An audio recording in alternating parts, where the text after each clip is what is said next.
Are you getting frustrated with what to feed a teenager who's always hungry?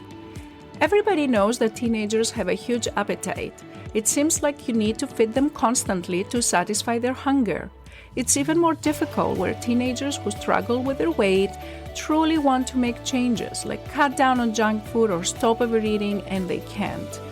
There's frustration, isolation, stress, and that's why I decided to create a recipe collection of 30 easy and healthy meals for teenagers. They're all high in protein to satisfy your teenager's hunger, and they can all be ready in less than 30 minutes. If you want to grab a free copy, go to lifestyleforteens.com/recipes.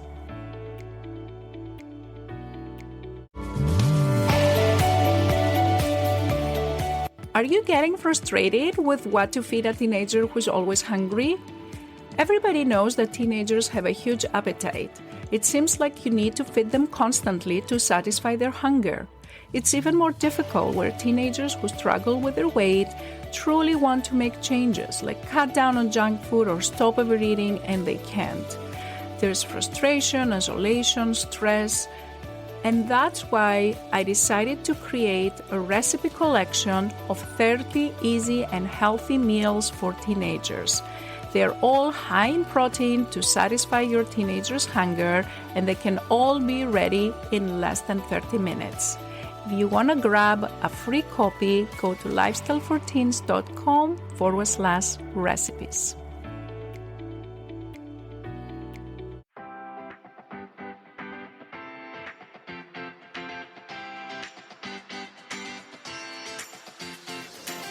This is the Lifestyle and Weight Loss for Teens podcast. If you're a mom and want to help your child who is struggling to lose weight, you are in the right place. If you are looking for healthy lifestyle tips, Dr. Gourgari is here to help you understand the science around safe weight loss in teens and children. Because what works for adult weight loss is not always the best for children. This podcast is for educational purposes only. Dr. Gourgari does not provide medical, psychological, or nutrition therapy advice. You should not use this information to diagnose or treat any health problems without consulting your own medical practitioner. And now, your host, Dr. Jenny Gourgari.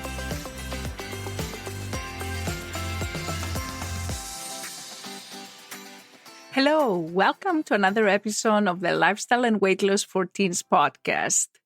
This week, I'm going to talk about somewhat controversial topic, I have to say, and the reason it is controversial is because we don't have enough studies so far, especially in children, but also in adults, to give us enough data. However, we do have some studies, and American Academy of Pediatrics does have a position statement about this. So this is what I'm going to present. And what is the topic? The topic is the use of non-nutritive sweeteners in children. And when I say non-nutritive sweeteners, I mean all these different substances that we add to food to make it sweet and tasty with 0 calories. So if you know diet soda, it still tastes sweet. However, it has no calories. So there are a few commercial products that are used to give products, foods and drinks sweet taste without adding calories. The most commonly used are the saccharin, aspartame, acesulfame, potassium, sucralose, neotame, stevia, advantam, and luohanguo. And this was some product examples. The list of other non-caloric sweeteners keeps increasing and more are added, but those are some of the most commonly used.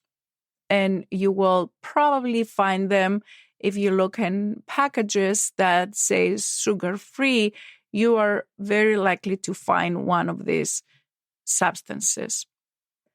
Now, what is the big fuss about it? Like, first of all, we all know that children and adults that use these sweeteners, they do it mainly because they don't want to use sugar and they don't want to get the extra calories that the sugar adds. Therefore, they use these sweeteners that is 0 calories to decrease the amount of calories that they consume from a particular drink. And how common is actually this use?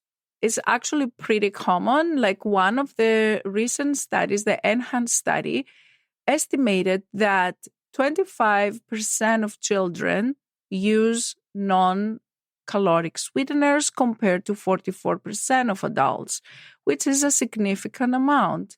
And in particularly, they also found that 80% of the children were using it daily compared to 56% of the adult population. Now, the problem with the sweeteners and the reason why researchers are still debating whether they're helpful or not is that even though they don't have calories, when you taste something sweet, like you put something sweet in your tongue, there are sensors in your tongue that can send signals to your brain. And so you feel that what you're eating is sweet. Those are called taste receptors. So the sweet taste receptors that we all have in our tongue are normally stimulated by sugar. However, when you have one of these non-caloric sweeteners, they can still stimulate some of the taste receptors, and that's why you feel that when you're eating something is sweet. And then there is a little bit of unknown. What does that exactly do to the signals that go to your brain that have to do with regulation of appetite and hunger? And there are some theories that suggest that when you eat something that has sweetener, you can still stimulate that part of your brain that feels hunger and increase appetite for food in response to something sweet that you ate, even though what you ate was not really sugar, but it was sugar-free soda, for example. And there is one interesting study that was done in college students. It was 115 college students between the age of 18 to 22 years of age. And the researchers did a very interesting experiment. They asked them to have either Sprite Zero, which was really sugar-free with non-caloric sweetener. They asked them to drink water or to have regular Sprite that had sugar.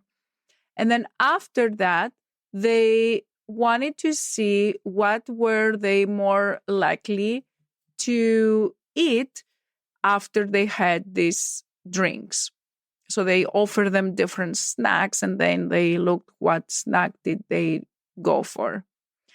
And interestingly, what they found was that the college students that had the zero Sprite were more likely to go and choose a bag of chocolate of M&Ms or other snacks that had sugar compared to those that had regular Sprite or water, that they would go for less sweet snacks, such as a water or a chewing gum.